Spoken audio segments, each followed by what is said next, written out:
Y bueno, ahora viene el momento en el que vamos a escuchar el mensaje que el Señor tiene para nosotros a través de nuestro pastor Mario.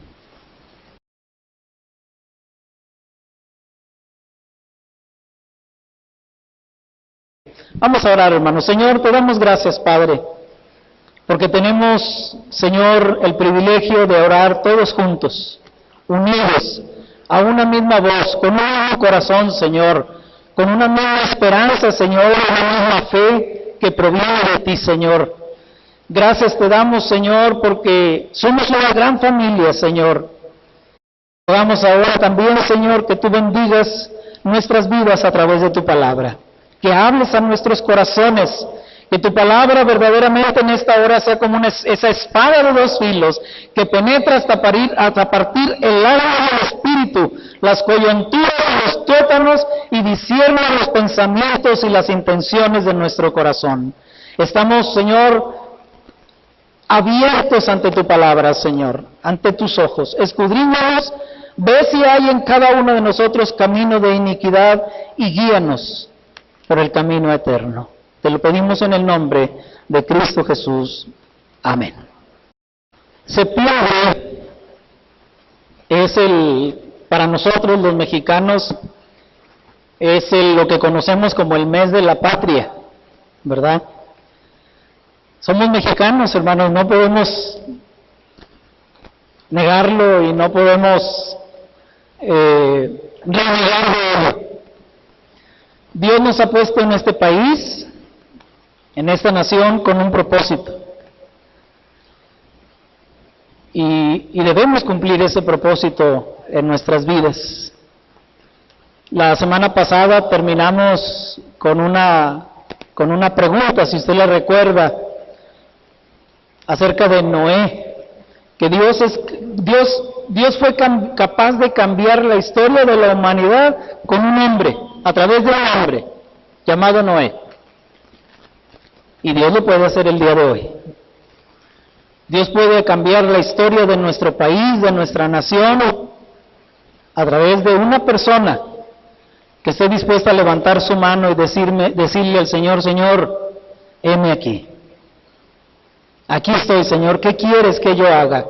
¿Cuál es la parte que a mí me corresponde hacer para que mi nación sea diferente? Hemos estado hablando, hermanos, bueno, en este mes hablamos, recordamos regularmente como dice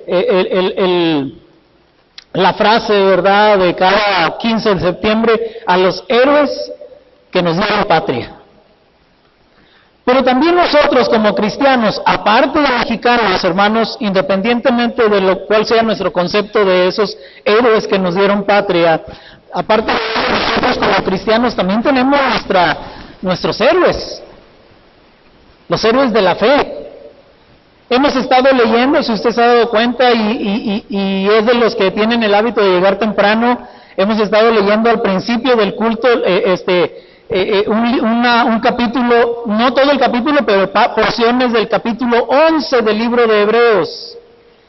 Y el capítulo 11 del libro de Hebreos, hermanos, es conocido como el capítulo de los héroes de la fe, porque ahí nos habla de un montón de nombres, de varones y de mujeres, hermanos, que estuvieron dispuestos a obedecer a Dios. Estuvieron dispuestos a seguir su voz, estuvieron dispuestos a seguir sus mandamientos, independientemente de lo que les costara. Porque ellos tenían, hermanos, en alta estima la palabra de Dios. ¿De quién hemos hablado, hermanos? ¿Alguien lo recuerda? El primer día hablamos de nuestro héroe por excelencia, nuestro Creador, ¿verdad? Hablamos de la creación de nuestro Creador. Y luego hablamos de Adán y Eva. Y posteriormente hablamos de Caín y Abel. Y luego la semana pasada hablamos acerca de Noé. Y hoy, hermanos, vamos a hablar de un libro más, de este hermoso libro el primer libro de la Biblia, que es el Génesis. Vamos a hablar de Abraham. Abra su Biblia, por favor, en el capítulo 12 de Génesis. Génesis capítulo 12, versículos 1 al 4.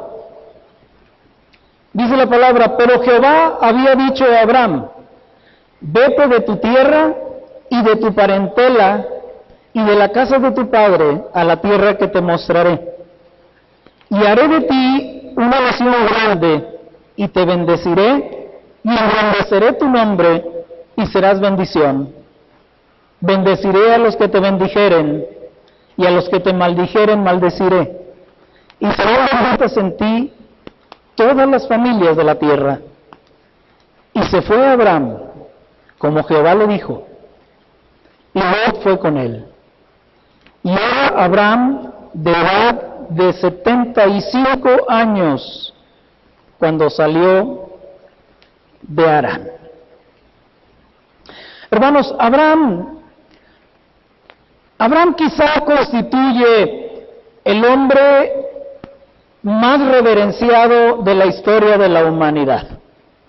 ¿Por qué digo esto? Porque por un lado le reclaman los judíos como por medio de su hijo Isaac. Por otro lado le reclaman los árabes por medio de su hijo Ismael. Pero por otro lado también nosotros los cristianos lo reconocemos, hermanos, como el padre de todos nosotros, según Romanos capítulo 4, versículo 16. Porque dice la Escritura también en Gálatas 3:29 que somos linaje de Abraham.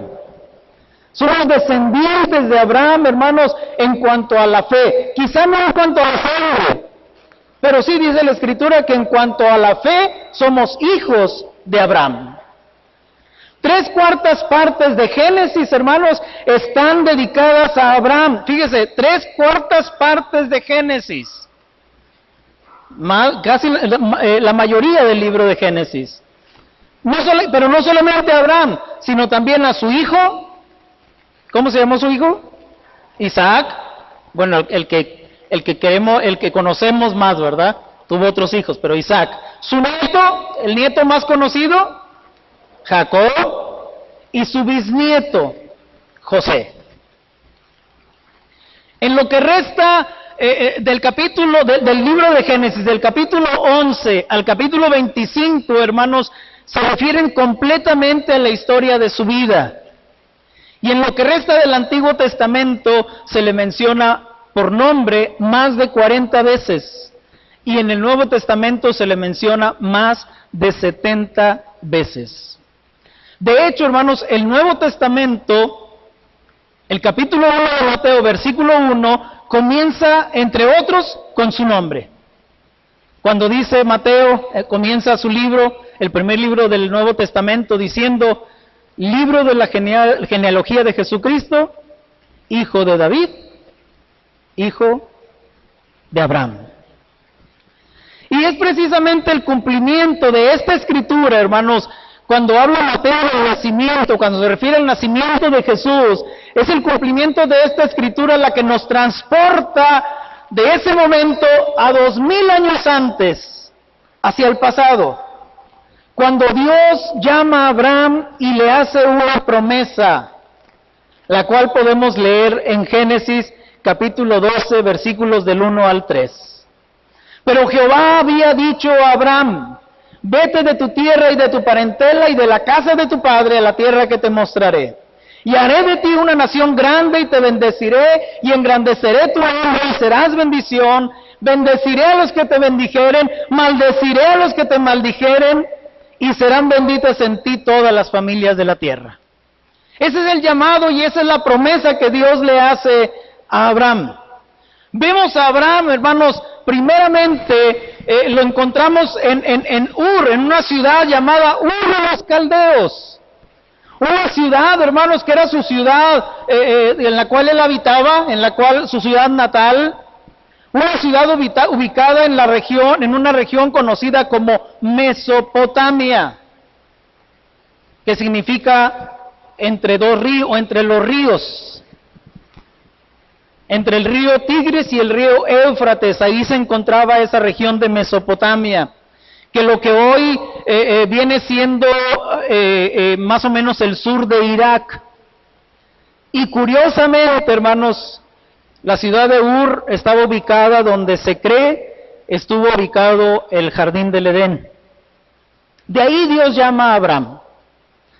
La ciudad de Ur, hermanos, en aquel tiempo era conocida por ser una de las ciudades más grandes y ricas de la antigüedad. Era además centro de la cultura, centro, hermanos, del comercio, de la educación y de las artes. Para que nos demos una idea, hermanos, era más o menos algo así como Monterrey. Una ciudad importante, una ciudad próspera, una ciudad grande, una ciudad, hermano, donde usted encuentra lo que necesite. Ahí vivía Abraham, en una ciudad parecida a Monterrey.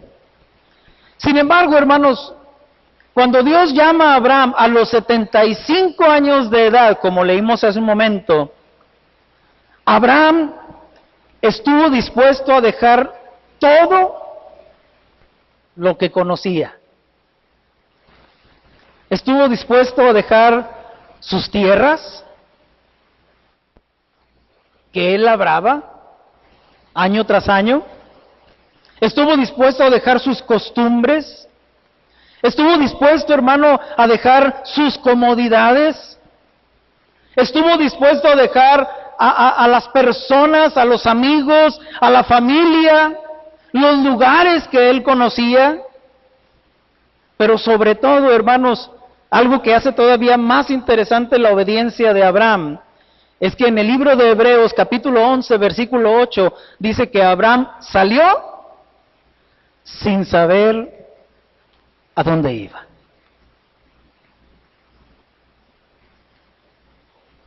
¿Cuántos de nosotros estaríamos dispuestos a hacer lo mismo que Abraham por obedecer la voz de Dios?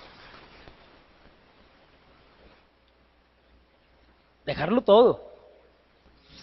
Y no estoy hablando, hermanos, de salir de nuestra ciudad por conveniencia, porque eso sí podemos hacerlo. Cuando nos ofrecen, no sé, una beca en alguna universidad prestigiosa de otro país, por ejemplo, es una oportunidad que debemos valorar. O cuando nos ofrecen un trabajo donde nos van a pagar mejor y vamos a tener no solamente un mejor ingreso, sino más posibilidades de ir creciendo, de ir avanzando y de darles a nuestra familia lo mejor, también podemos quizá tomar la oportunidad. Pero eso es por conveniencia. La pregunta aquí es, hermanos, ¿cuántos de nosotros estamos dispuestos a salir de nuestra ciudad y dejarlo todo?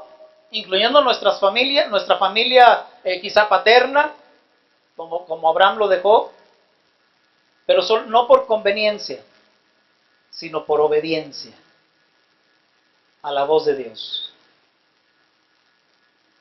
Abraham lo hizo, hermanos. De modo que sin conocer al lugar, fíjese, y eso todavía aumentaba todavía más el interés nuestro por saber ¿por qué Abraham hizo lo que hizo? Sin conocer a Abraham, ¿a dónde se dirigía? Imagínese que Dios le llame aquí a usted a salir de Monterrey, pero no le dice a dónde. ¿Para dónde va a agarrar? ¿Para Saltillo? ¿Para Reynosa? ¿Para Nuevo Laredo? A lo mejor para Nuevo Laredo, ¿verdad? Porque allá, ahí está cruzando y ya está Laredo, Texas. Pero dice la palabra que Abraham salió, hermanos, sin saber a dónde iba. Y sin saber a dónde iba, hermanos, Abraham vivió en una caliente y polvorienta carpa. Porque anduvo errante. Viajando más de 1700 kilómetros. Todo porque la orden de Dios había sido para él: Abraham, vete de tu tierra y de tu parentela y de la casa de tu padre a la tierra que te mostraré. Hermano, las palabras del versículo 4, después de escuchar todo esto y de reflexionar en todo lo que implicó la salida de Abraham, las palabras del versículo 4 cobran todavía más impacto para nuestras vidas. Deberían cobrar más impacto para nuestras vidas. Fíjese lo que dice el versículo 4. Y se fue Abraham. ¿Y qué dice enseguida? Como Jehová le dijo. Se fue Abraham como Jehová le dijo. Definitivamente, hermanos, tenemos en Abraham un ejemplo de fe y de obediencia perfecta hacia un Dios que apenas conocía. Apenas lo conocía. La Biblia no nos dice si Dios ya se le había manifestado a Abraham en otra ocasión. Es más, Abraham no era parte del pueblo de Dios. Es más, no había pueblo de Dios. No existía el pueblo de Dios.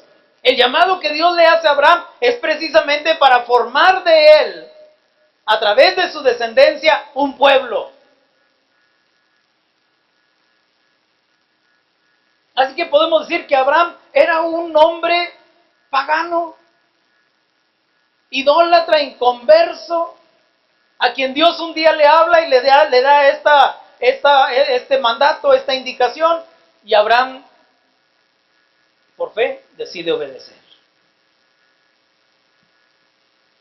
¿Qué le parece? Como que se engrandece la figura de Abraham, ¿verdad? El nombre de Abraham al escuchar esto. Como que nos sentimos nosotros pequeñitos y a lo mejor hasta avergonzados, porque ¿cuántos años tenemos de conocer al Señor nosotros? Y todavía no aprendemos a obedecer su voz. Y él apenas conocía a Dios, lo acaba de conocer y sale, sin saber a dónde iba, por fe y por obediencia. Muchos trazan, hermanos, los viajes de Abraham por kilómetros recorridos. Otros quizá los trazan en los mapas, a través de los mapas. Otros quizá trazan los viajes de Abraham, hermanos, a través de los acontecimientos que se fueron presentando en cada región. Porque viajar, si para nosotros el día de hoy viajar 1700 kilómetros por tierra es difícil, es largo, es pesado, imagínense hacerlo, hermano, a pie, o en caballo, o en camello, seguido de su esposa, de Lot y de sus pertenencias.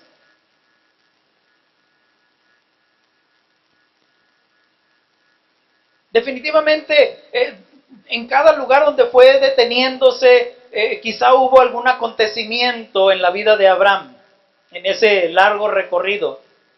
Pero como alguien ha dicho, hermanos, los viajes de Abraham también pueden ser trazados por el humo de sus altares. Mire, vamos a leer el versículo 5.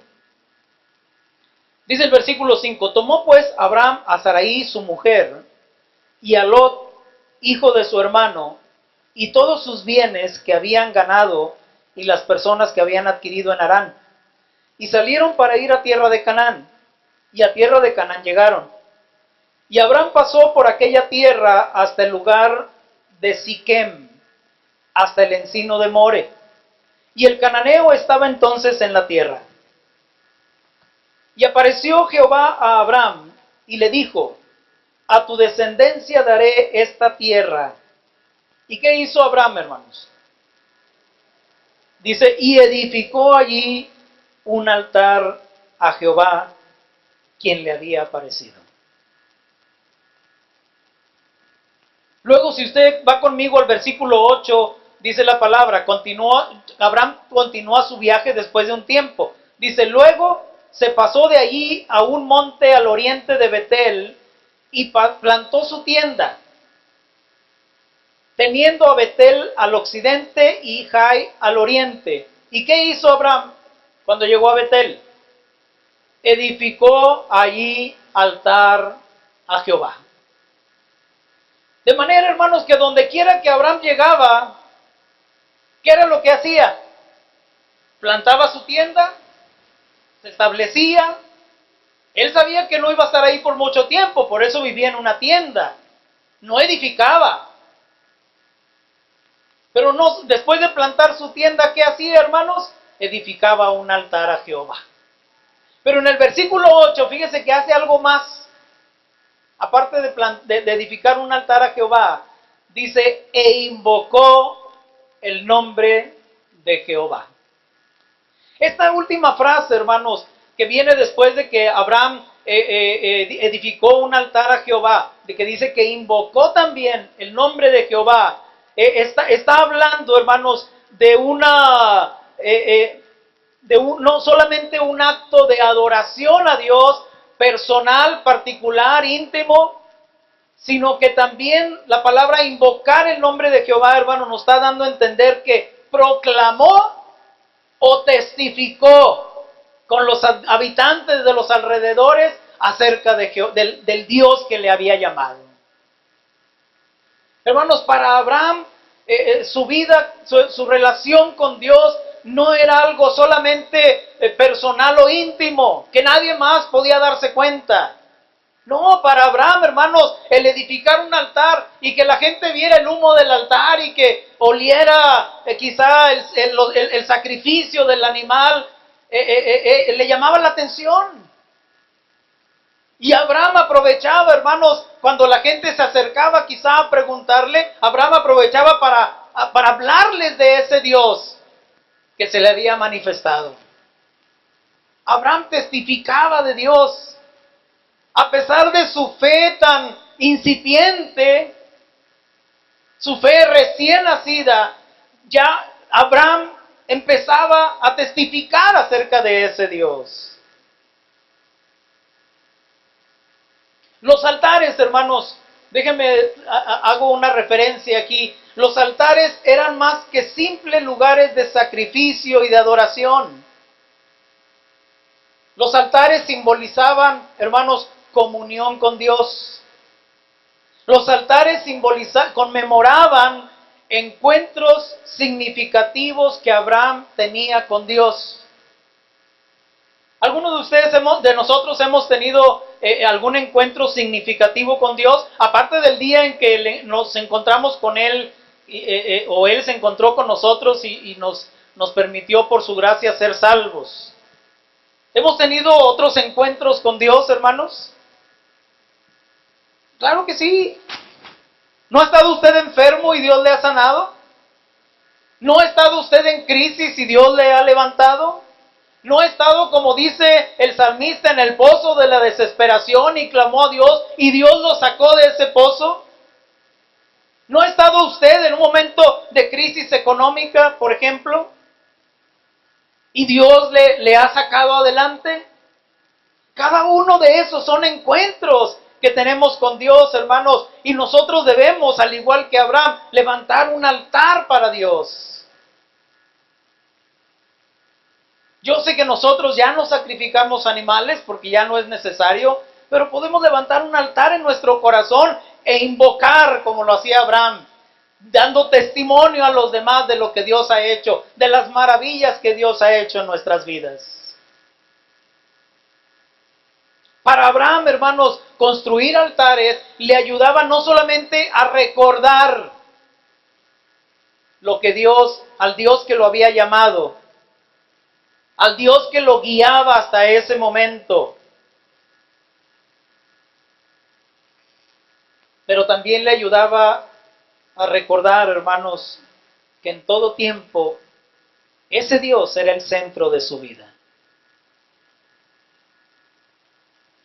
¿Es Dios el centro de su vida? ¿Cómo lo recuerda? ¿Qué tiene usted que le recuerde constantemente que Dios es el centro de su existencia? ¿Qué tenemos, hermanos?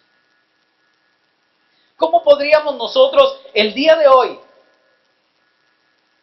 en nuestro contexto, en nuestras circunstancias, cómo podríamos nosotros levantar altares o aplicar a nuestra vida el acto de construir altares para Dios? Piénselo. Piénsenlo. Su vida, mi vida, nuestra vida, hermanos, de cada uno de nosotros debe ser un altar para Dios. Donde quiera que estemos y donde quiera que nos encontremos. Cambiemos, hermanos, nuestra mentalidad, nuestra antigua mentalidad, hermanos, de que somos cristianos aquí en el templo, el domingo, pero los 6 días restantes de la semana, hermanos, tenemos, nuestra vida esa es nuestra vida secular. ¿Hemos oído eso? ¿Hemos oído hablar de la vida secular? ¿Verdad que lo decimos mucho? Es que en mi vida secular, ¿y usted qué hace, hermano? Bueno, pues en la iglesia yo, no sé, toco la guitarra. Pero en mi vida secular hago esto otro. No, hermano, déjeme decirle, usted y yo, los cristianos, no tenemos vida secular. Usted y yo somos cristianos donde estemos. Olvídese de la vida secular, eso no existe. No podemos vivir una dicotomía, ser unos en el templo el domingo y ser otros en la calle o en la casa o en el trabajo. No, usted y yo tenemos que ser los mismos aquí que como somos allá afuera. Porque a eso nos ha llamado Dios, a ser diferentes y que la gente vea que somos diferentes.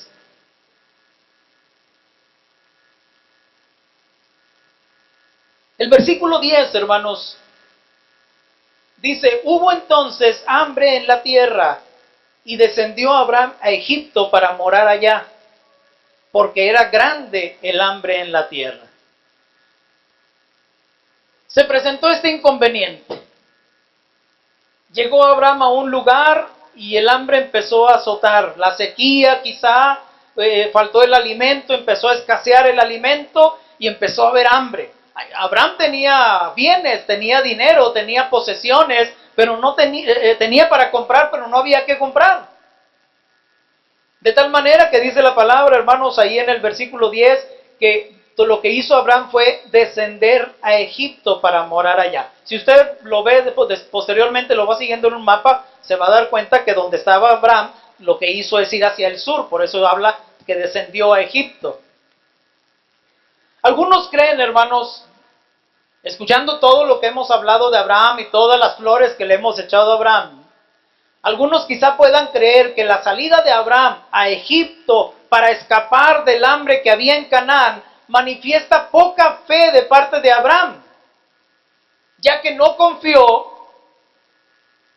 en el hecho de que el Dios que lo había llamado y lo había sustentado durante 1700 kilómetros, podía sustentarlo ahí en medio del hambre. Pudiéramos pensar de esa manera, hermanos, en una falta de fe de Abraham.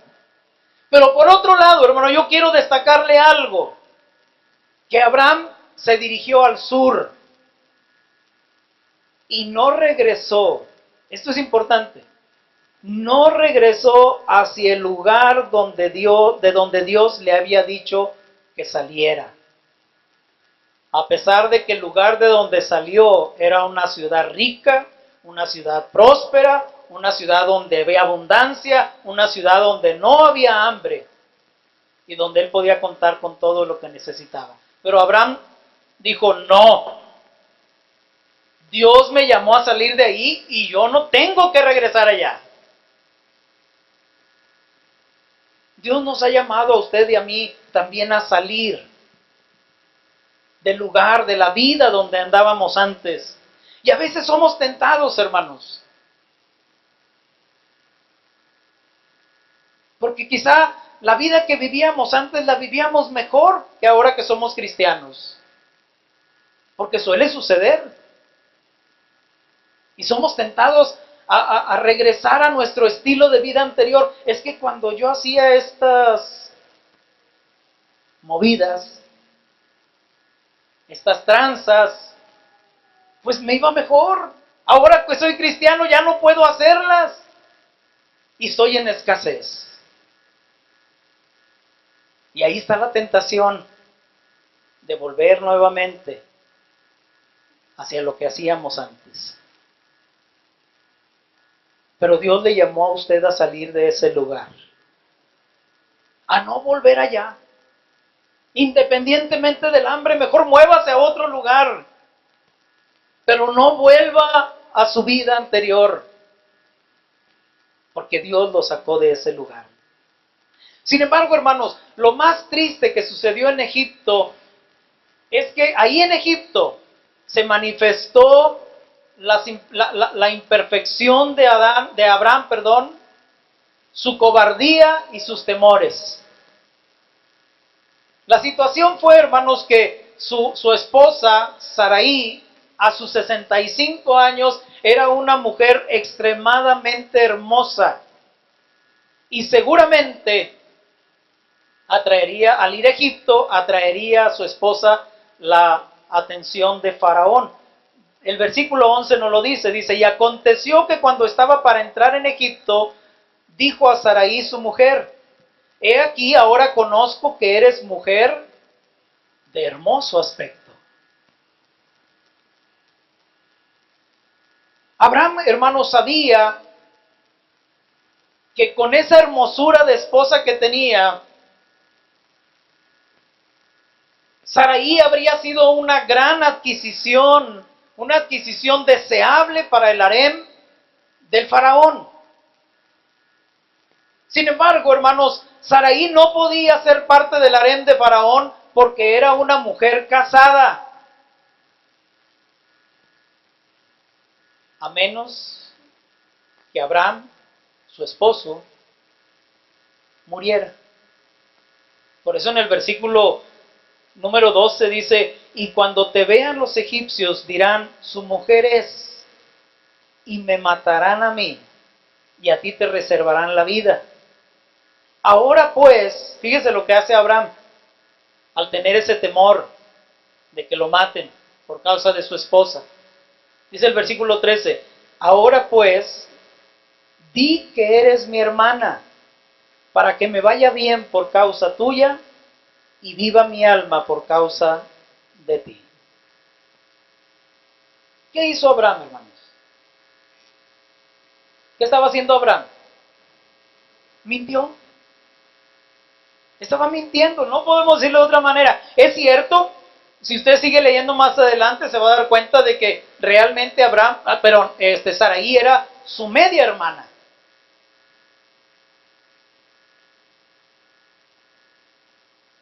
Pero aún así, hermanos, no podemos negar que Abraham mintió. Porque si era su media hermana y él dijo que era su hermana, él estaba cometiendo una media mentira. ¿Sí? Él dijo, di que eres mi hermana, pero no soy tu hermana, soy tu media hermana. Ah, bueno, pues es media mentira. Pero hermanos, las medias mentiras tampoco existen. También son mentiras. La verdad es o no es. Si mezclamos verdad con mentira, hermanos, eso se destruye, ensucia la mentira. Abraham, hermanos, mintió y definitivamente, ni en el tiempo de Abraham, ni en nuestro tiempo, mentir nunca, escúchelo, nunca será una alternativa para los hijos de Dios. Nunca. No importa las circunstancias, mentir nunca será una alternativa para los hijos de Dios. Ni siquiera una mentirita blanca. Porque en ninguna parte de la Biblia yo he visto mentiras de colores. No hay blancas. Dios le llama a la verdad, verdad, y a la mentira, mentira. Y a Satanás le llama el padre de mentira.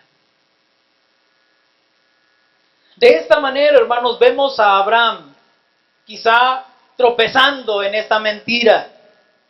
Pero también al mismo tiempo, hermanos, ahí tenemos un ejemplo. Un ejemplo donde nos recuerda, Dios nos recuerda, porque Dios no nos miente a través de los hombres, de los héroes de la fe que estamos hablando. Dios nos habla así de sus valores, de sus virtudes, pero también nos habla de sus errores, de sus defectos, de sus pecados.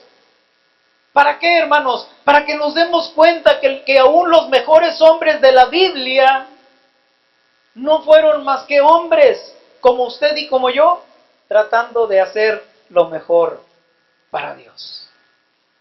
Fallando, como usted y yo fallamos, sí es cierto, pero que aún así eran instrumentos en las manos de Dios. Así es que, hermano, hermana, Dios lo puede usar, la puede usar a usted, no importa nuestros errores. Claro, eso no es tampoco una excusa para decir, bueno, pequemos. A cabo de todos modos Dios nos usa. No es una excusa para ello, hermanos. Pero a pesar de nuestros errores, no tengamos temor en servirle a Dios. ¿Usted cree que los que estamos aquí al frente somos perfectos? Ninguno de los que estamos aquí. Ninguno. El mismo apóstol Pablo, hermanos, que es quizá uno de los, permítame decirlo así, de los superhéroes. Ahorita que está tan de boga los superhéroes, uno de los superhéroes del Nuevo Testamento, hermanos, aún el mismo apóstol Pablo dice que él era el primero de los pecadores. Pero con ese hombre que se expresaba de sí mismo como el primero de los pecadores, fíjese todo lo que Dios hizo. Porque había en él, Dios vio en Pablo, como vio en Abraham, vio disposición, no perfección. Dios busca hombres y mujeres dispuestos, no perfectos. Dispuestos. Dispuestos a ser moldeados. Dispuestos a ser usados. Dispuestos a ser de bendición para los demás.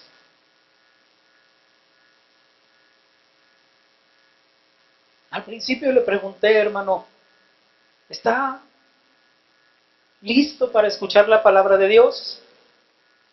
Y usted respondió que sí. Ahora le pregunto para finalizar, ¿qué le ha hablado Dios? ¿Qué le ha hablado Dios en esta tarde a través de la vida de Abraham? A través de lo que hizo y de lo que no hizo. A través de lo que hizo bien y de lo que no hizo bien. ¿Qué le ha hablado Dios a usted a través de Abraham?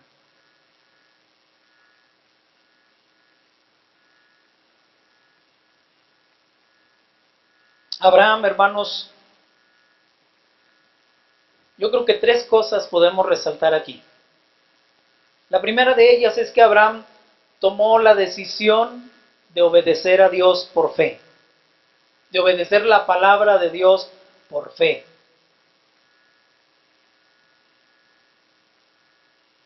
La Biblia no dice que Abraham vio a Dios cuando le llamó, dice que Dios le habló, le dijo. Usted y yo estoy seguro que también hemos escuchado la voz de Dios.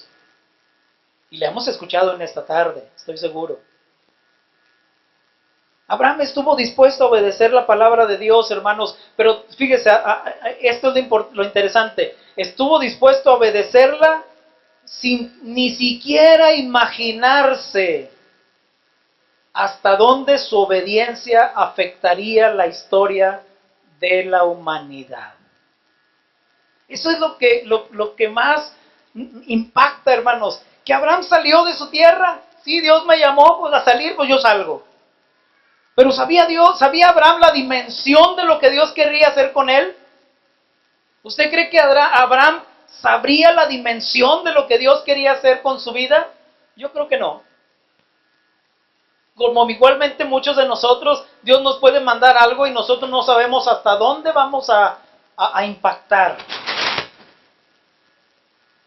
La pregunta que le hago, hermano, es, ¿está usted dispuesto a obedecer incondicionalmente a Dios?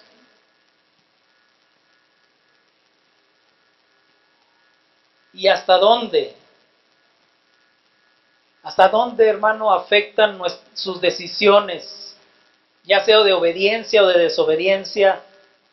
¿Hasta dónde nos afectan hoy en día y por la eternidad? ¿A cuántos? A veces no solamente soy yo. Mi obediencia o mi desobediencia puede afectarme no solamente a mí, sino también a los que me rodean. Y no sabemos hasta qué grado, como en el caso de Abraham. La obediencia de Abraham, en pocas palabras, hermanos, la obediencia de Abraham nos afectó a cada uno de nosotros hasta el día de hoy. Imagínense. ¿Qué hubiera sucedido si Abraham no hubiera obedecido? Así es que también, hermanos, si Dios nos habla algo, tenemos que pensar, ¿hasta dónde mi obediencia va a afectar? A lo mejor no solamente a mi vida, a lo mejor a mi familia, a lo mejor a mi ciudad, a mi país, o a la humanidad entera. No lo sabemos. De ahí lo importante, hermanos, de pensar bien o de tomar buenas y correctas decisiones. En segundo lugar, Dios le hizo una promesa a Abraham. La promesa de darle descendencia. Pero esa promesa tardó 25 años en cumplirse. Levante la mano todos los que tengan menos de 25 años. De 25 para abajo. Bueno, pues si Dios te hubiera dado una promesa cuando tú naciste, todavía no te la cumpliría.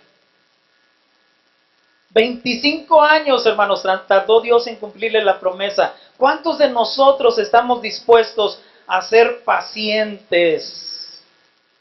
Una virtud que se ha perdido en nuestros días. Porque estamos acostumbrados a lo allá, las cosas rápidas. Estamos acostumbrados al horno de microondas, estamos acostumbrados a la sopa Maruchan, estamos acostumbrados al café instantáneo.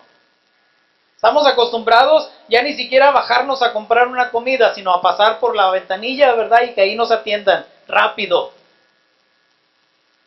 ¿Cuántos de nosotros estaríamos dispuestos, hermanos, a esperar 25 años para ver cumplida la promesa de Dios para nuestras vidas, para nuestra familia? ¿Cuántos de ustedes, hermanos, hermanas, están orando por su pareja? Que conozca a Cristo, que no se vaya de este mundo sin conocer a Cristo a la condenación. Y pasan los años, y pasan los años, pero Dios le dio una promesa y usted se aferra a esa promesa. No la deje, no la suelte. Y la última pregunta, hermanos. ¿Dónde y de qué manera? Voy a pedirle a los muchachos del grupo que pasen, por favor. ¿Dónde y de qué manera voy a construir el día de hoy altares para Dios? En mi vida, en mi diario vivir. ¿Dónde y de qué manera voy a construir altares para Dios? No altares físicos. Entienda, por favor, no estoy hablando de levantar un montón de piedras. No, estoy hablando de que su vida sea un altar para Dios. Solamente recuerde esto. La cruz de Cristo, hermanos, fue un altar para Dios. Y un altar regularmente implica sacrificio. Y un sacrificio, hermanos, implica pérdida de algo. ¿Cuántos de nosotros estamos dispuestos a levantar o hacer un altar para Dios en nuestra vida diaria? Donde estemos, en el hogar, en el trabajo, en la escuela, en el paseo, que nuestra vida sea un altar para Dios. Si usted quiere ser un altar para Dios, hermanos, venga y acérquese aquí al altar del Señor y dígaselo. Camine sus pasos hacia este lugar. Vamos a entonar el canto nuevamente. Pero si usted dice, Señor, quiero ser un altar para ti. Quiero que mi vida sea un lugar de adoración para ti, Señor. Que mi vida sea verdaderamente un lugar de gloria para tu nombre. Que mi vida sea un lugar de invocación, donde todos los demás escuchen y vean y oigan lo que es una vida entregada al Señor. Dígaselo con todo su corazón. Padre, yo te doy gracias, Señor,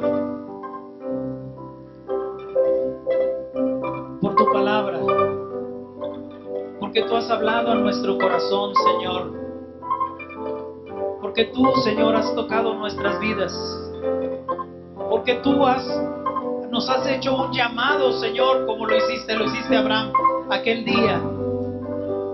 Y gracias, Señor, por los corazones obedientes, Señor, que solamente están dispuestos a tomar sus cosas, sus pertenencias, y salir, Señor, quizás sin saber el lugar a donde vamos, pero seguros que a donde tú nos lleves, Señor, será siempre un lugar de bendición.